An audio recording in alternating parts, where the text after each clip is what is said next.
Yes, so I was an undergraduate here. I learned microeconomics from Stereos. I took a course in the economics of government from Ami Glazer. I learned the power of social science generally from a guy named Tyler Cowen, who was an assistant professor here at the time, and my true inspiration. I sat in on seminars, graduate seminars, when I was an undergraduate. It wasn't in this room. These guys used to be in a different building. Actually, this building didn't exist at the time. And it was sitting in those seminars. I remember Vince Crawford gave a talk about coordination games, his research on his experiments on coordination games, and it was my first taste of scholarship, and it was really an inspiration. This is a very special place. I've been walking around today and just moved by the memories and just the beauty of this place. It's wonderful to be here. It's actually the first time I've been here to give a talk since being a PhD. So it's 21 years. Now that was my goal. I wanted to come back here and give a talk, and so I'm going to retire now after doing this. Okay, so this is joint work with Martin Sadowski. I can give a long-winded introduction. I have an hour, correct? And as of now, 49 minutes. Normally this is an hour and a half talk, so I'm going to find places to condense, and why not with a long-winded introduction. So I'm just going to give you one little story to think about. This is kind of the story of this model. All right, so this is about the apprenticeship relationship. All right, so what is characteristic of the training of an apprentice by an expert? Okay, so a couple of things. Number one, the thing that the expert brings to the table is just knowledge, information, okay? And in particular, the incentive structure that governs this relationship is not of the conventional sort defined by monetary compensation, wages, bonuses, etc. Indeed, the whole material incentive for an apprentice to undergo this training is to become an expert himself, and the wages of being an expert are set by the market for experts and completely outside of the control of this particular expert who's presently training him. Okay, so it's not a part of their relationship that the expert says to the apprentice, work under me and I'll pay you something at the end of the day. No, it's work under me and I'll tell you when you are an expert yourself, and I'll tell you when you can then go out to the outside world and seek your fortunes as an expert in your own right. Okay? So that is to say that this is a relationship governed entirely by the exchange of information. Okay, so this is a model of information as an incentive device when information is the only incentive device. Okay? And that expert apprenticeship relationship is sort of the canonical example. I'll talk about some other examples briefly. Okay, so think about a worker in an organization who's trying to earn a promotion. Okay, and he works under the supervision of some mid-level manager. Just like the expert, this manager is not setting the monetary compensation for the worker. That's set by human resources, which is designing the incentives for the organization globally. No, this supervisor is just there to motivate the worker on a day-to-day basis, and when the worker's primary goal is to get a promotion, that will take the form of, periodic feedback about progress towards earning that promotion. Okay? Perhaps closer to home, and maybe a little bit more poignant, think about the PhD student and her advisor. Okay? Now, the reason I say more poignant is that a key ingredient of the model is the following conflict of interest. The expert, in this story, the advisor, okay, earns the output of the apprentice so long as this traineeship is going on, okay? Of course, this makes perfect sense in our sort of classical vision of the apprenticeship relationship. You know, the blacksmith has a helper, and the helper is essentially a slave during the traineeship, and all of the output is sold by the owner of the shop. And the only reason that this apprentice voluntarily enters into this period of slavery is the eventual reward of being an expert themselves, okay? So think about the PhD student as basically relying on the advisor's information about her progress towards writing a thesis that is marketable. The question for the student is, when should I go on the job market? And the question for the PhD advisor is, when should I tell the student that it's okay to go on the job market, knowing that once she does, I'll no longer have her services as an RA, as a potential collaborator, as a TA, etc. Okay? Some of the tricks that I'm going to show you that are part of the optimal feedback scheme that this principal uses for his agent are reminiscent of the tricks that a parent uses to incentivize a child just by feedback, just by encouragement to do something that the child wouldn't voluntarily do, or work longer at a task than the child would on her own. Okay, so here are the main ideas. So the principal who will be providing this feedback, who will be giving progress reports towards the completion of this training, okay, will never want to give perfectly informative feedback. Okay, it will always be of the form, it's in your interest to continue. And that won't necessarily mean that you're very close to completion. It will be just enough encouragement to get the agent to keep on working. Okay? And this theme we call leading the agent on. So an essential feature of the optimal feedback policy is partially informative disclosures that just keep the agent willing, just encouraged enough to keep working. Yes? I'm wondering about these dyads that you described. How crucial is it to what you're going to be presenting that there's this like one-directional flow of information? Because it seems to me rather artificial, the examples you set up, that there would only be this one-way flow of information or entitlement when you're describing it. So what is important is that there is one exclusive piece of information that the principal has. It would not change anything in terms of the structure of this feedback that the principal provides if the agent also had access to other sources of information about her progress.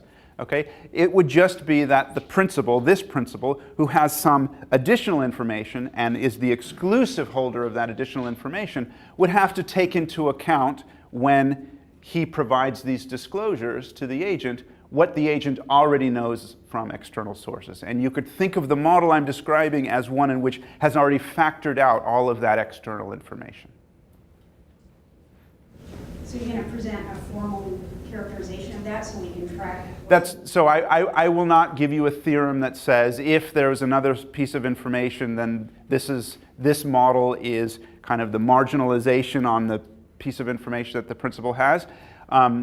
So that won't be part of my presentation. However, it would be straightforward to show that. As long as the information that the agent gets from external sources is also information that the principal herself has, okay, then that's not any exclusive information, and it doesn't play a role in the exclusive asset that this principal has, namely the information that she has. Jeff, just yes. One other question on the examples. Yes. The examples could be interpreted as the principal is perfectly empathetic toward the agent, in the sense that the principal helps the agent maximize the agent's payoff. Right. But the principal just has special information that they're going to disclose. But that's okay. So think about it this way. The fundamental features of the relationship is, as you described, the principal has some exclusive information that's valuable to the agent, okay? And the question is, how does the principal make use of that information? The answer to that will depend on the principal's goals. And I'm going to model one particular goal, Namely, the principal is just interested in maximizing the output that the agent produces while under the supervision of the principal. Okay, but one could use tools just like this to analyze how the information would be used towards other objectives. Now, the one you described, where the principal fully internalizes the agent's objective, is a straightforward problem because the agent just wants information, and the principal only has information. So the simple solution to make the agent as well off as possible is to tell everything to the agent right at the beginning. Okay? That will be very far from what my conflicted principal wants to do. Okay? It will be the principal will be very cautious to give the agent valuable information too early on, for fear that the agent might make use of that information in a way that goes against the principal's interest. It's absolutely true that the principal knows that this information is valuable to the agent, and it's the only thing this principal has that is valuable to the agent, and so the only way to motivate the agent is to provide that information, just in a different way, in a different order, and at a different time.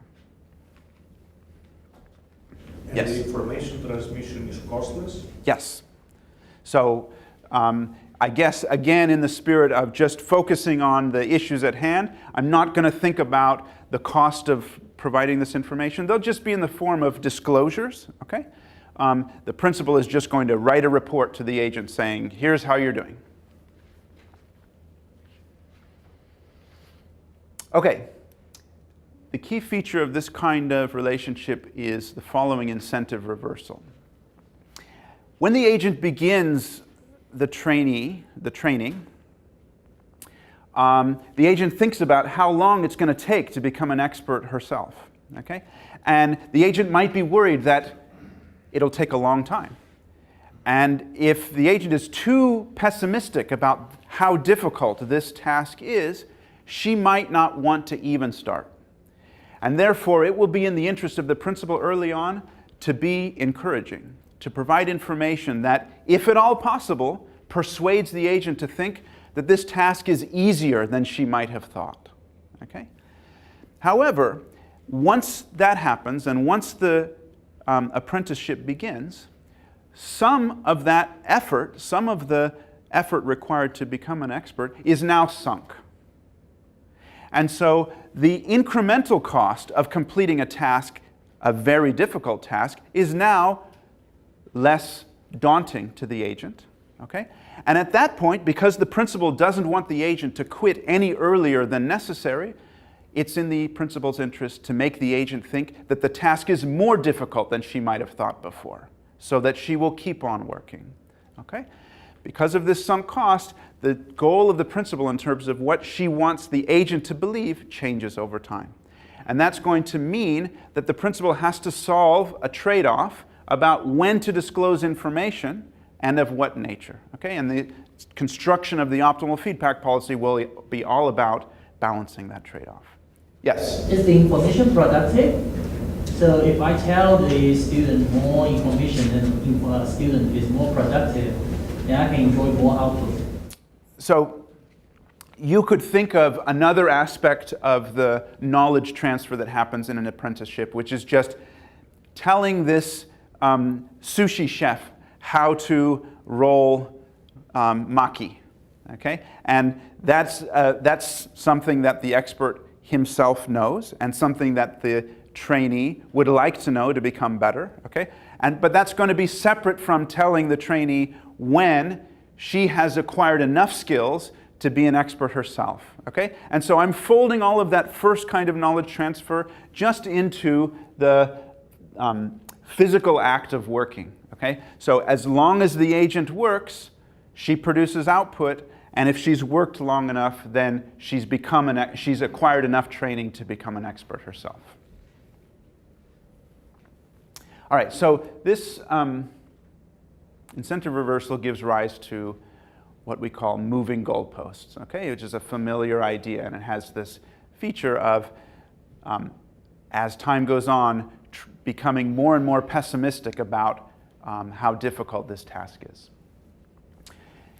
Okay, so information in this dynamic framework is going to play a new role in terms of incentive provision than has been studied before. Okay, so there is a literature on using information and only information as an incentive device, but it's always about providing information to guide the agent's choices and to guide the agent's choices to most closely align with the principal's interest. Okay? That will be a part of the feedback policy here, but there will be a second feature, namely that because information guides the agent's behavior, it's valuable to the agent.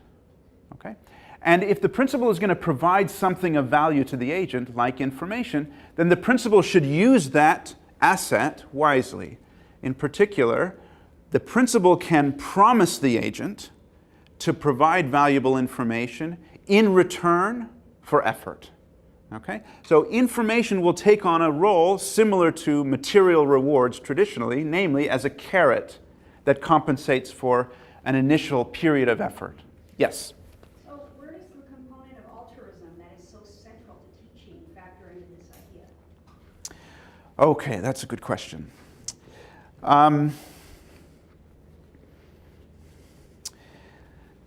It does not.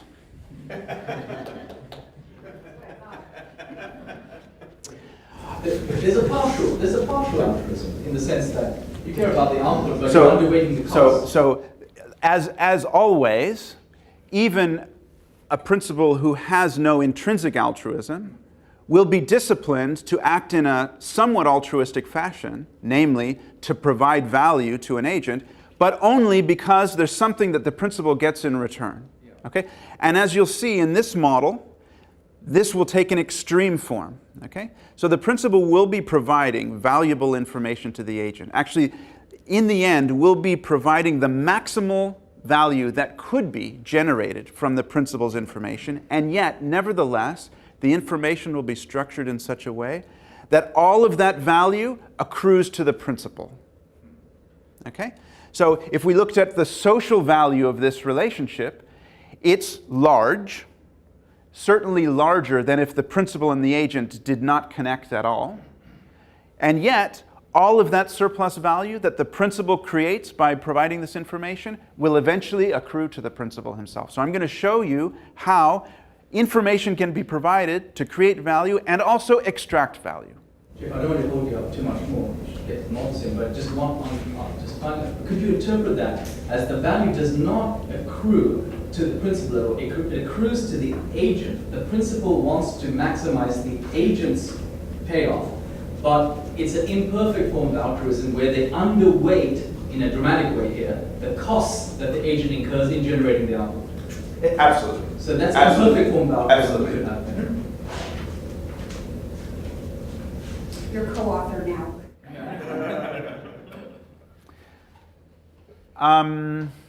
Yeah, so I'll skip over the remaining bullets. Okay. Here's the model. In continuous time, the agent works for the principal, and at each moment decides whether to continue working or to quit. Completing the training or completing the task requires working for a certain duration, and let's let that duration be represented by X. Okay? The agent doesn't know what X is. Okay, so the agent doesn't know how hard this task is. But the agent has a belief, okay, and we'll just represent that belief by a prior CDF F. Okay? And what this all means is that if the agent works and then decides to quit at time tau, then this F of tau is the probability that she's already worked long enough to complete the training, and therefore she will be an expert herself, and R, a positive number, is the reward that she'll earn for being an expert. It's the wage that the market provides for experts. And it will only be earned at time tau, and so it will be discounted accordingly. However, during that time she's been working, and effort costs a flow value of C to the agent, and this is the accumulated effort cost up to that point. Okay, and so this is the expected payoff to the agent from quitting at time tau. The principal knows X, okay, and that's what the principal is going to be providing information about. And the principal has very different preferences than the agent. If the agent quits at time tau, the principal just earns the agent's output. Now, we'll allow, and this is in line with your better answer than mine to the question previously asked will allow that the principal has a different return for the agent's effort than the agent's cost. Okay, so it's not a one-to-one transfer of value. When the agent spends a unit of effort, the principal earns a single unit of output, the agent incurs a cost of C, and C might be larger than 1, might be smaller than 1. Will allow that the principal has a different discount rate than the agent. It probably won't get I probably won't get to the part of the talk where that matters. So what does it mean to provide feedback? It means that the principal announces and commits to, as if part of a contract, a rule that says, at each point in time, here's what I'm going to tell you as a function of what you've done up to this point, as a function of what I've already told you, and as a function of what I know, namely X. Okay? So this is a complete contingent rule for providing messages, information to the agent at each point in time. That's the model, okay? The principal wants to maximize this payoff by using that instrument, okay? And I'm going to show you in the context of a simple example, okay? And I won't have a chance to probably talk about the general model, but this example conveys all of the intuition for the structure of the optimal feedback policy, okay? So in this example, the task has only 2 levels of difficulty. So it's either easy or hard. X lower bar and X upper bar, yes? So tau, there's no upper bound on tau here. That's Right. a choice variable. So the agent decides when they're an expert in some sense. So the agent decides when to quit, so think about the PhD student, okay? Yeah. She's writing her thesis, Yeah. okay?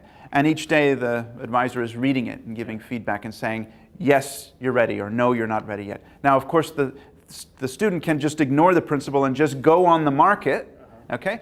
But she will get a job only if she's already produced a thesis of sufficient quality to get a job. Okay, so indeed she decides when to quit, but only the market decides whether she's an expert. Okay, and that's determined by this function f, this CDF-F. Okay, so it's a key feature of the model that when the agent quits, it's only then that she finds out whether she's actually an expert, unless the principal has already told her along the way. Okay. All right, in this simple binary model, we can summarize the agent's belief by just one number, the probability that the task is hard. Okay, and here, okay, and so this quantity tau bar is going to be important. It's the longest the agent would ever choose to work on her own. Okay, so suppose that the agent knew that she could work for a certain duration, and then certainly be an expert by that point in time. What's the longest she would be willing to work knowing that? Okay? Tau bar is that number. Okay? She would never set out to work any longer than that. Okay? So what's going to be essential about this example is the following. So first of all, only the easy task is individually rational for the agent. Okay?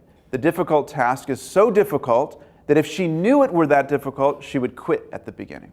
Okay? However, the incremental effort that would be required to complete the task, if she were somehow incentivized to already work long enough to complete the easy task, is individually rational. Okay? That feature gives rise to the incentive reversals that I was talking about before. Okay? All right, so I'm going to spend most of the remaining time working out this binary example and showing you the optimal feedback policy in it. Okay? And the plan is the following. I'm going to start by showing you 2 benchmarks that will help sort of interpret the solution at the end. The first is we're going to ask, what would this agent do if there was no information provided by the principal at all? And so the agent just had to decide how long to work based only on her prior.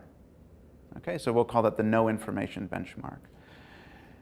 That will help us analyze the second benchmark. And the second benchmark is, what would the principal tell the agent if the principal had one and only one opportunity to do that, and it was at the beginning of the relationship? Okay?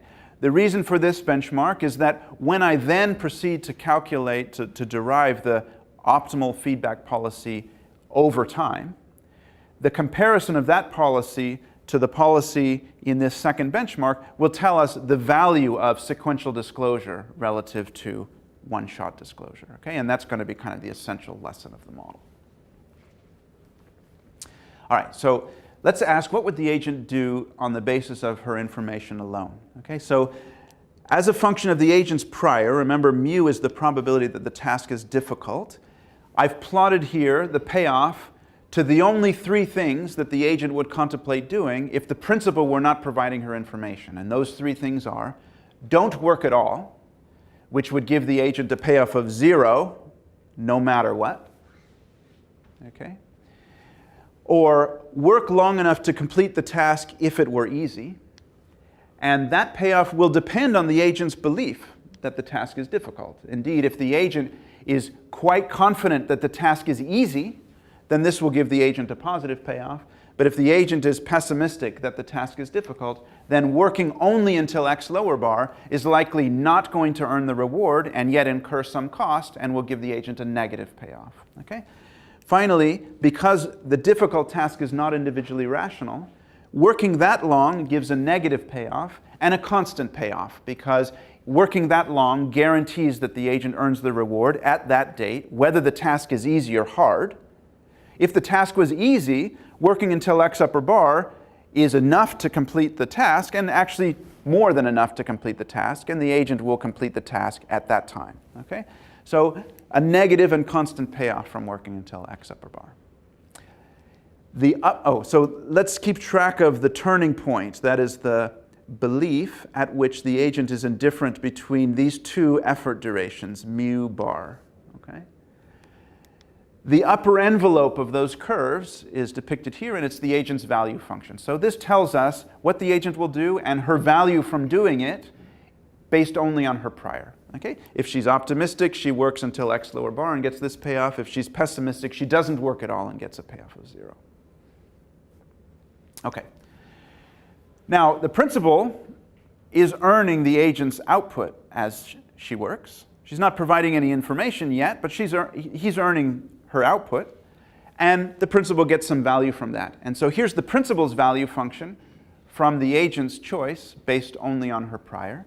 And the principal, you can see, hopes that the agent is optimistic enough to work until X lower bar. There's no hope of getting the agent to work until X upper bar. The best the principal could hope for is that the agent has a belief less than this one and sets out to work until X lower bar. Okay? That means that if we now turn to the second benchmark and ask, what would the principal tell the agent if there was only one opportunity to talk to the agent and it was at the beginning of the relationship? This diagram here describes what the principal will do, and I want to explain that diagram. Okay?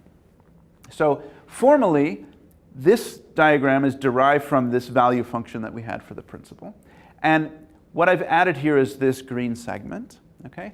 And now the blue segment here, together with this green segment, describes the principal's value function when he has that one opportunity to disclose information. Okay? And here's why. We already said that if the agent was so optimistic as to have a belief less than mu tilde, then the agent already on her own would work until X lower bar. And that's the most the principal could get the agent to work. And so the principal doesn't need to say anything to the agent, and the principal will earn that value. What happens when the principal is pessimistic, though, is that left to her own devices, the agent won't work at all. And so the principal wants to disclose some information. And the question is, what information does the principal disclose? Okay? One thing the principal could do is to just tell the agent how difficult the task is. Okay? So say either the task is easy or the task is hard. And if the principal tells the agent that the task is easy, the agent is going to work until X lower bar. And if the principal tells the agent that the task is hard, the agent is going to stop immediately. Okay? And the principal will get some value from that, because at least with positive probability, namely the probability 1 minus mu that the task is actually easy, the agent will do some work, whereas before she would not. Okay? However, the principal can do better than that by not telling the agent precisely the difficulty of the task, but by providing some partial information to that effect. Okay? In particular, rather than telling the agent the task is easy, the principal can tell the agent a message that conveys the following information. The task is easy with probability 1 minus mu tilde. How does she send a message that has that information? How does the principal send a message that has that information? Well, the principal knows whether the task is easy or difficult. And so the principal sends this message for sure when the task is easy, and with a certain probability greater than 0 and less than 1 when the task is actually hard.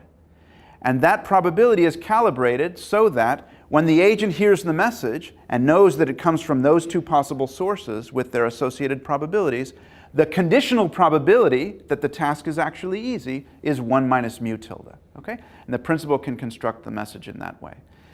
What is the effect of that message? Well, that message makes the agent just optimistic enough to work. 1 second. Okay? Puts the agent at this belief. The principal gets this value in that event. The other message, namely that the task is difficult, of course, gets the agent to quit, and the principal gets that value.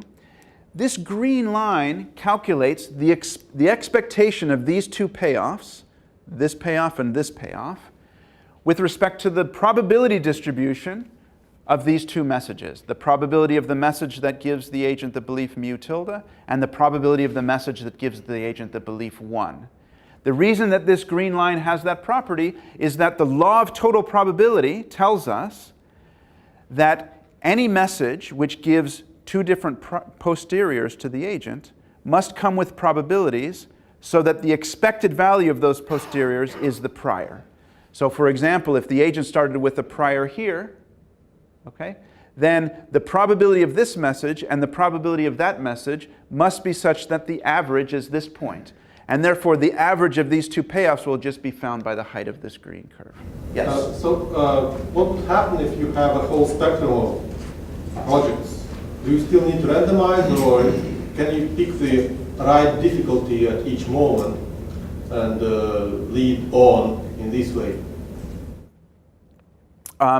So it would depend very much on the principal's preferences. Okay, so it's not just that there are two actions here, but it's also that the principal has a clear preference for one action over the other. Okay, so like I said, I probably won't have a chance to get to the general model, but in the general model there is a continuum of X levels. Okay, and but I'm interested in qualitative patterns here. So what does it have to say if you have a whole bunch of projects? What do you do to teach a student? So what you would do is you would tell the messages have sort of two qualitative features. Okay, one would be the task is too difficult for you to even try, and the other is the opposite of that. Okay, so the opposite of that is partially informative and leaves open the possibility that the task is actually quite hard.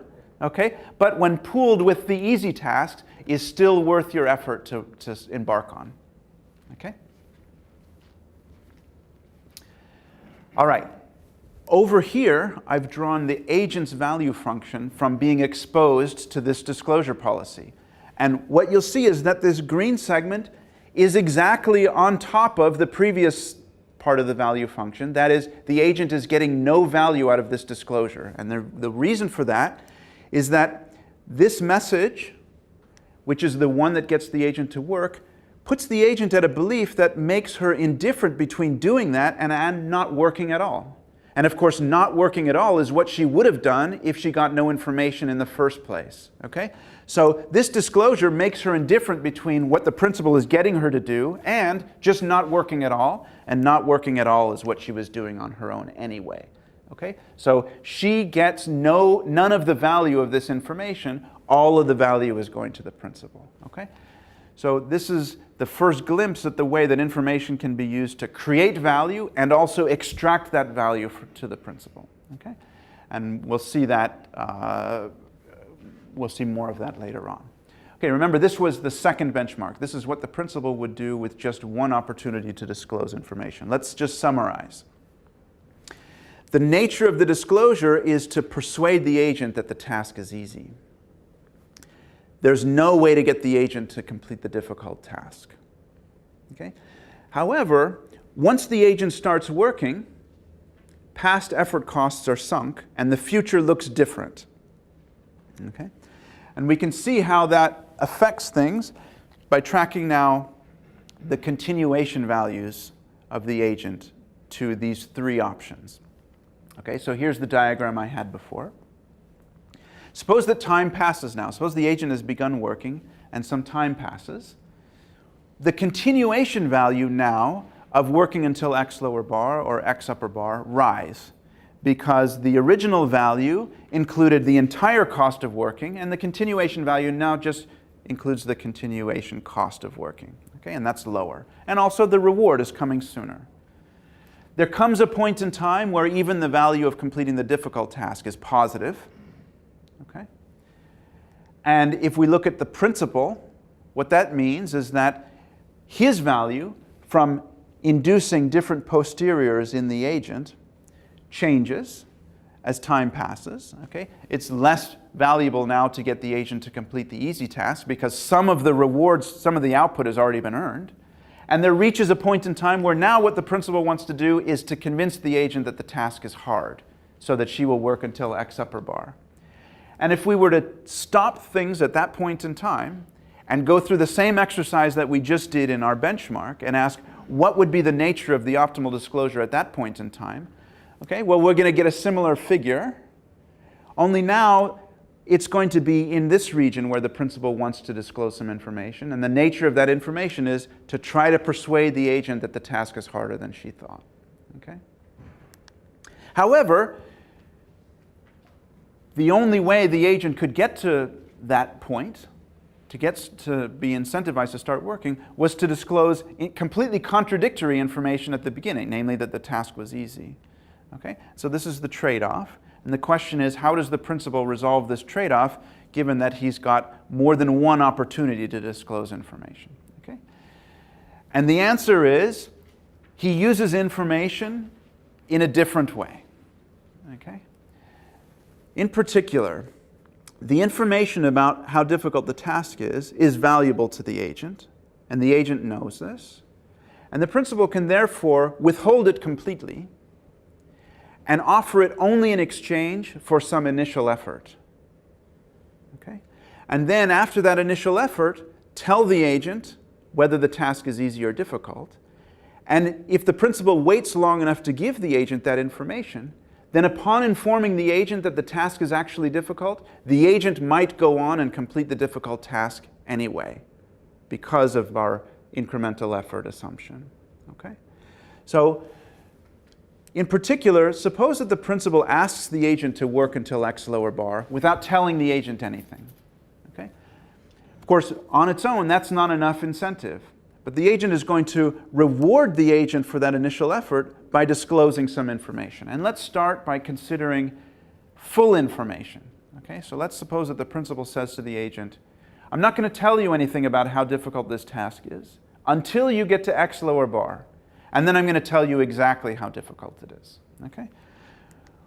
What is the agent's value from being promised that information? Okay? Well, this is an expression for that. Remember, the agent's prior belief that the task is difficult is mu. Okay? So the principal is promising to tell the agent with probability mu that the task is difficult at time x lower bar. And if at time x lower bar the agent learns that, she will continue working until x upper bar, because the incremental effort is individually rational, incur some additional effort costs, and earn the reward a little bit later. On the other hand, at time x lower bar, the principal might tell the agent that the task is actually easy. That happens with probability 1 minus mu. And if we're already at time x lower bar, the agent says, oh, then I've already completed the task. I will quit now and earn the reward immediately.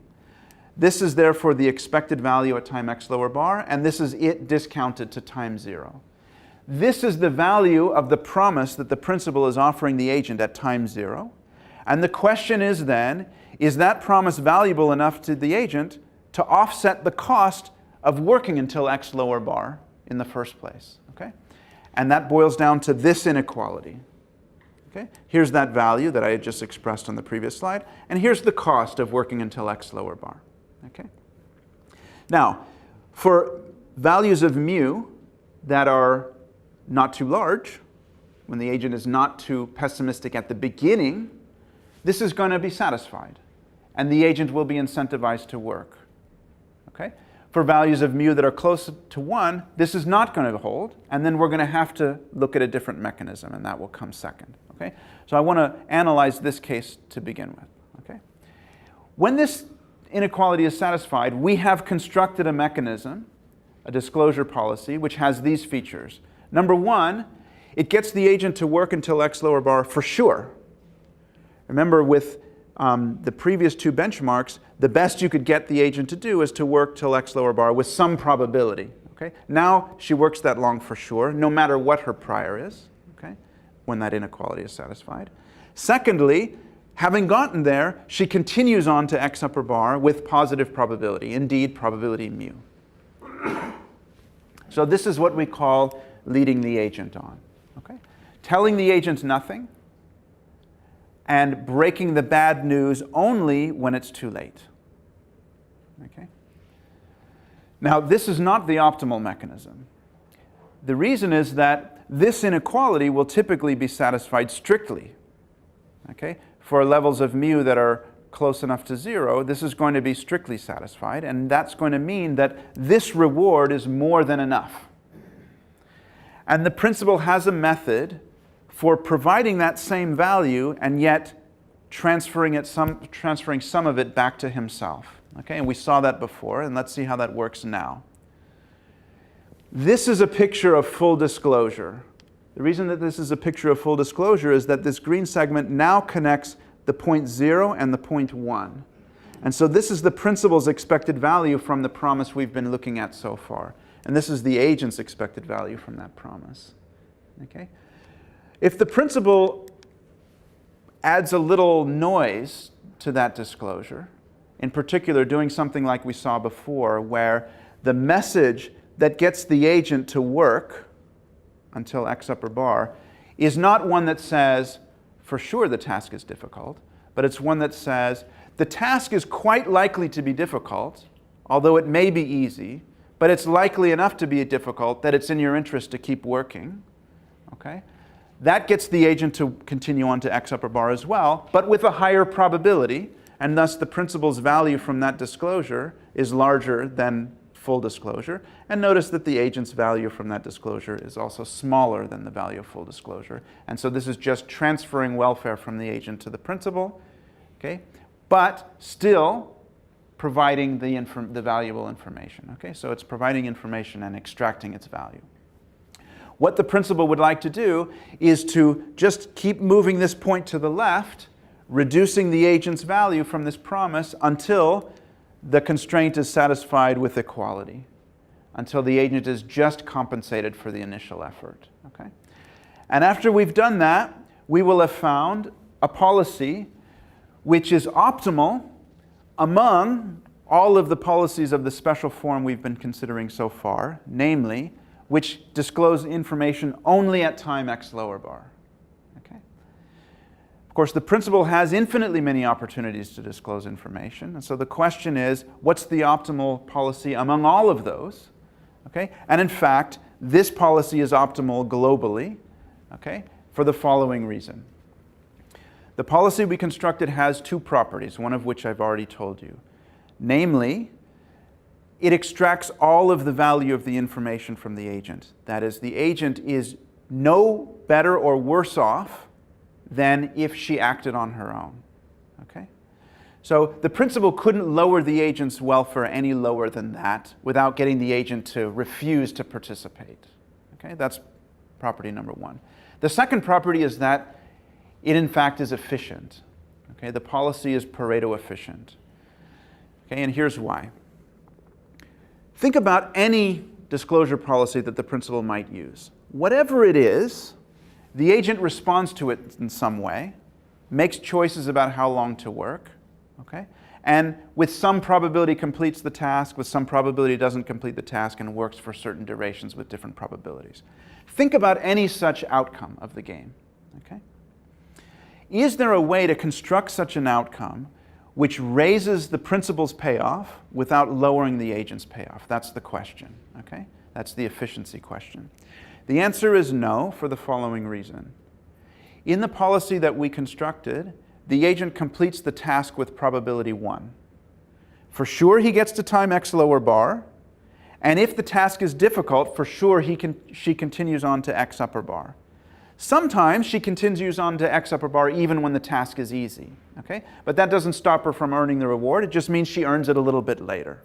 Okay? So with probability 1, the agent earns the reward. Okay? There's only one other thing that affects the agent's welfare, namely how long she works. Okay? But if we were to raise the agent's welfare by having her work less long, that would only lower the principal's payoff. Okay? Effort is like a 1-to-1 or C-to-1 transfer of welfare between the agent and the principal. The reward is like welfare that comes out of the sky. And the principal's mechanism has maximized that welfare, ensuring that it's earned with probability 1, and in the process used the other instrument, namely effort, to transfer value to himself. Okay? So there is no policy which could raise the agent's welfare without lowering the principal's welfare. Not only that, but it gives the agent her minimum level of welfare consistent with her participation. So there cannot be another policy that the principal could use that would raise his payoff without getting the agent to refuse to participate. Okay? So it's efficient and individually rational and therefore optimal. Okay, that was leading the agent on. It was predicated on the assumption that this inequality held. That inequality won't hold if mu is close enough to 1. Okay? Therefore, this is a picture of what the principal is getting out of using the disclosure policy that we've derived so far as a function of the agent's prior. Okay? So in particular, I want to draw your attention to this segment here, which is showing that when the agent is very pessimistic, this policy won't get her to work at all, and the principal will get no value. Okay? This kink is here because you remember that to the left of mu tilde, the agent would have worked on her own. It was to the right of mu tilde that the principal had to leave the agent some of the surplus in order to compensate for the effort. That's why the principal's value grows less quickly once we move past that point, and that explains the kink. Okay? But we can take this picture and do an operation to it like we've already looked at, namely finding this segment which measures the principal's value from disclosure, and we can interpret that as what the principal would do at time 0, knowing that at time x lower bar, the principal can then disclose the information that we've already talked about. Okay? And you'll see that the segment tells us that when the agent begins so pessimistic as to not want to work at all, what the principal would like to do is to tell the agent, it's not that bad. Okay? A disclosure which either says, yeah, you shouldn't bother, or this task is just likely enough to be easy that it's in your interest to work until x lower bar, knowing that at time x lower bar, I very well might break the bad news to you that in fact the task really is hard, and you will then continue working until x upper bar. Okay? So notice that in this policy, the principal is offering 2 disclosures which point in opposite directions. This is the moving goalposts. The initial disclosure says, it's not so bad, start working. Leaving open the possibility, because this disclosure doesn't say for sure it's not so bad, it just says it's quite likely to be not so bad. Leaving open the possibility that later on the principal says, you know what? The worst case is true. It's actually that bad and you should keep working. Okay? This is the optimal policy among all policies that disclose information at just 2 points in time. And again, an efficiency and individual rationality argument implies that this is the optimal policy among all policies that disclose information at any point in time. Okay? And so this is the maximum value that the principal can achieve. Okay?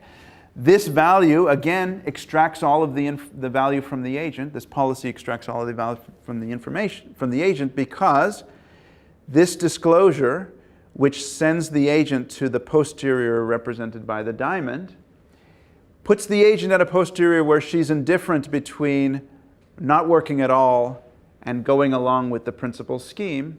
Okay? And since not working at all is what she would have done absent any information at all, this policy makes her indifferent between quitting and going along with the principal's scheme. Okay? So again, the principal creates value and extracts it all for himself.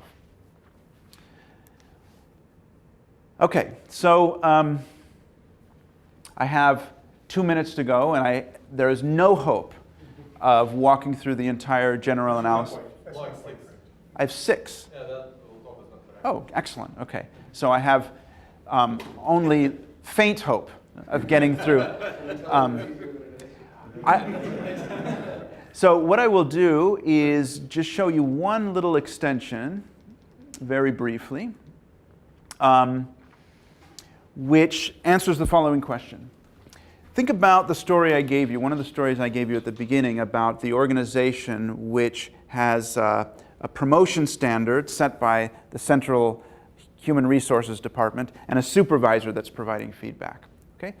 Now, one thing that this organization could do is to just clarify completely the promotion standard. Okay? So we could write down precisely what an assistant professor needs to do to get promoted. Okay? And just check whether the assistant professor has completed that task, and then she's promoted, and if not, she's fired. Okay? Why is it that this organization has an ambiguous promotion standard? Okay? Well, one reason is that it allows this kind of strategic feedback policy. Okay? It's only in the presence of the initial uncertainty about the promotion standard that these have any value. Okay? And I'm going to show you that indeed this organization would choose not to have a transparent disclosure policy. Okay? So suppose that, I went too far. Suppose that the organization had to use a transparent promotion standard. Okay? In our model, what that means is X has to choose a value of X and make it clear. Okay? Which value of X would it choose? Tau bar, the maximal individually rational effort. That's the most effort you could get out of the agent if she knew for sure how long to work. Okay? What I'm going to show you is a mean preserving spread of tau upper bar coupled with a disclosure policy can get the agent to work longer. Okay? So basically I'm going to take tau upper bar and I'm going to add and subtract an increment from it. Don't worry about exactly the increment. Okay? Here's a picture of the effect this has on the agent. Okay? I've rewritten the agent's payoff function, rearranged it slightly here to show you the key idea. Okay? So remember, the agent accumulates effort until she quits. One way to represent that is to say, well, the agent pays upfront the cost of working forever, and then at time tau, she's reimbursed the cost of working forever thereafter. Okay? And so it's as if at time tau, when she quits, she gets 2 rewards. She gets R, if tau is long enough, and she gets to stop working, which is worth C. Okay? This bonus earned at time tau is evaluated according to this exponential utility function. That's the discount function. Okay? That's convex. And so the agent is essentially risk-seeking with respect to this quitting time. And the mean preserving spread therefore raises her value. Okay? She likes this better. Now, we're not done because the principal likes it worse. Here's the principal's payoff. It's also a convex payoff, but with a minus sign. So the principal is risk-averse with respect to those lotteries. Okay? The principal is going to use, therefore, the second instrument at his disposal to transfer some of that value back to the principal. Okay? And the way the principal does this is when the agent gets to time X lower bar, he discloses that the task is likely enough to still be difficult that you should keep on working. Okay? We saw this before. Okay?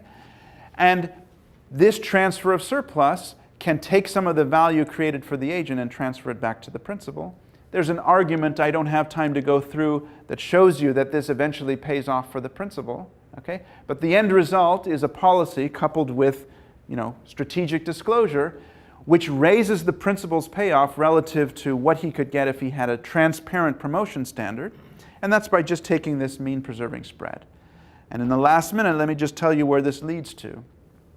Of course, once we've done that, and we have a distribution over task difficulties which has 2-point support, of course it's possible to take each of those points in the support and take a mean preserving spread of those, and etc. And the end result you can think of as a series of breadcrumbs that are offered to the agent at the beginning of time. And the principal says, look, the task might be really hard, but it also might be really easy, and it's worth it to just try to get that far, and the agent works that far, and if actually the agent isn't done, the principal says, no, try the next step, and try the next step, and try the next step. And if you solve for the optimal F, the optimal distribution over task difficulties, it's the exponential distribution. And the exponential distribution is memoryless, and therefore it has the following property. The principal says, work for me, and the agent's just willing to do that. And the agent works, and 10 million years passed, and if the principal hasn't yet told the agent that she's done, the principal says, keep going. And the agent says, well, it looks just like it did at the very beginning of time, so I will keep going. Okay? And the principal can get the agent to work an unbounded length of time, with positive probability, and much, much longer in expectation than if the principal had to announce a transparent promotion standard at the beginning of time. Okay. So I'm sure I'm out of time now, and so I will stop. Thanks, Jeff.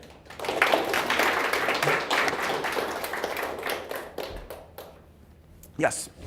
So back in the 70s, there was these guys named Kahneman and Tversky. Right. Who introduced this thing named prospect theory. Yes. Where the value or the incentivization that you're talking about differs depending upon whether you're in the domain of gains or losses. Yes. For both of these actors. Yes. In this situation. Yes. And the behavioral data there show very different value functions than what you're showing us here on these agent-based types of characterizations. I wonder if you can make the connection there for me between those two. Yeah. So in terms of what I just said, which is really where risk preferences matter, okay? The essential feature of prospect theory that would bear on this analysis is that there's a kink between, as we move between the domain of losses and the domain of gains. That effectively makes the agent even more risk-seeking and makes the principal even more risk-loving. Okay? So it in fact amplifies the gains from this mean-preserving spread relative to what I've seen here, what I've shown here. The features of the functions were much more complex than just a kink. They were U-shaped, they were S-shaped, they had all these different qualitative forms that, I just wonder how that's going to be pulled in here. Yes. So I guess I'm isolating the one feature which I think is crucial for what's going on here. I haven't thought about them all, so it's possible some others would matter. Okay? But for sure, at least one difference would be that the kink magnifies the gains from mean-preserving spreads for the agents and the losses from mean-preserving spreads for the principal. So magnifies the need for the principal to transfer value from the agent, and so would only amplify the kind of thing that's going on in this last exercise. Perhaps some of the other features of prospect theory would have countervailing effects. Risk aversion would have a countervailing effect. So remember that the agent is effectively risk-seeking because of the... Yes, but in terms of preferences, the felicity function. Right. Okay. So yes, I guess the thing that I'm overlooking is that there would be a disentanglement between time preference and risk preference, and so that would have a countervailing effect indeed. So I was sort of bundling them together, and that's the mistake. Of course that's the right thing to do when you have exponential utility, and it's not the right thing to do when there's a decoupling of risk preferences and time preferences. And so for sure that would mitigate this. If the agent had present bias preferences, Right. the principle could be perfectly altruistic, kind of like a paternalistic principle. Indeed. And you would get similar... That's my parent and child story. Okay. So indeed, my favorite interpretation of the model is to think about the principal and the agent as the same person. Okay. And but with a self-control problem, like present bias. Okay. And the planner filtering information available to the doer in order to overcome the friction that comes from the present bias. Okay. So indeed, one could interpret the principle perfectly altruistically if that were the story. So you would avoid some information, basically, right? Exactly. So it would be about information avoidance.